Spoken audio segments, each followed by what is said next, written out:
I'm loving the adorable headlines right now. Star Wars fans are at each other's throats. There's so much division. First time.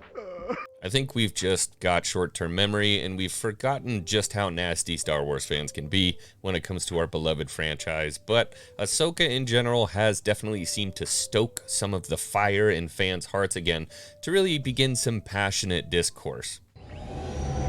Perfect.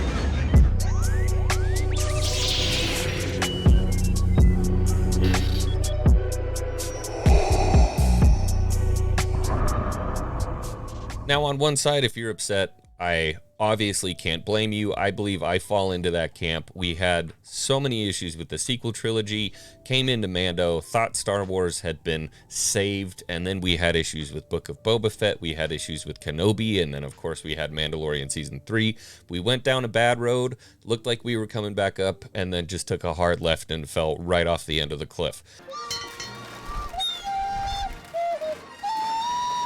So I can definitely understand why fans are pissed off. And then, of course, on the other side, you have Dave Filoni is the savior. He is the prodigy of George Lucas.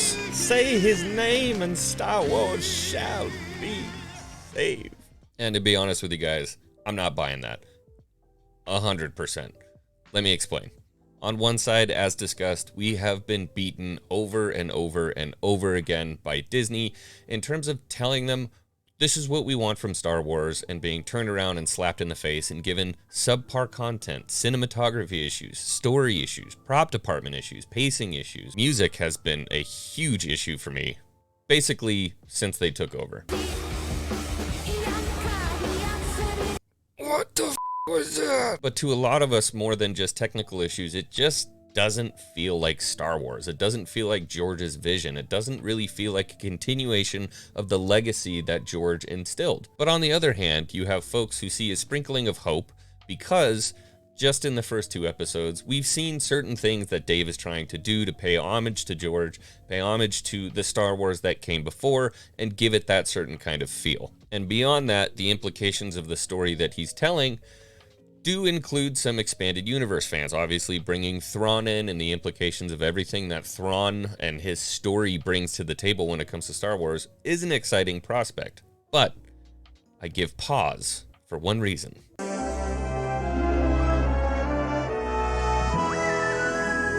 Now, I'm not as anti-Disney as a lot of the folks out there. I don't want to burn down the corporate headquarters. There are plenty of folks out there that if they see Disney on anything, it's an immediate boycott. And look, I totally understand. They have been responsible for fouling up more childhood memories than...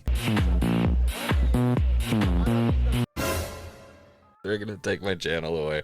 But to be perfectly honest, the hate is a little warranted. I mean, look at everything that's going on with Snow White right now. Disney has a lot of distrust from its customers, and it's something that they've earned. So I can't help but to think in my mind, even if they create this incredible story, actually it wouldn't even be create, if they play off of this incredible story that was already written by Timothy Zahn, that was already approved by George as good expanded universe content, it's still Disney in the end that's going to put their little spin on it that I think is going to leave a sour taste in people's mouths. So I have to give a shout out to Den of Nerds the other day. Josh over there had a whole big breakdown about the way that Dave Filoni is setting up this interconnected universe to get us into the expanded universe, get us the Grisk, possibly the Vong, all of these different Celestials and, you know, different things from the expanded universe that really made it feel big, which is something that Disney Star Wars has done an absolutely horrible job of. And I think possibly given enough time, they might be able to flesh out those stories and tell them in a world where the sequel trilogy still exists. And again, that's another barrier to entry. A lot of people don't want to be in a Star Wars universe where the sequels exist. I don't think that's going to go away. It's a little tough for me because you can't be mad at them. The problem for me is I want to see Star Wars succeed. I want to see Star Wars get back into a favorable light with people because I love Star Wars. I don't like a lot of the stuff they've been doing, but that doesn't mean down the road we couldn't get content that we could all be happy about again. It's an extremely tall order, but it could happen. And so I suppose in some way I'm on both sides of the argument. One, I'm still pissed off about everything that Star Wars has done with Disney. My trust level is at an all-time low. But beyond that, I also have some faint sliver of hope, having seen some small signs in Ahsoka that they're paying homage to Star Wars in some way. But, again, Disney doing Disney's thing. Did you look under the backup battery? They just can't really seem to get out of their own way. That's kind of the only way I can describe it. They are having a really tough time getting out of their own way and just creating a simple product that will make so many people happy. We all know that there's no bigger feminist than Dave Filoni, so we'll have to see how the rest of the show goes.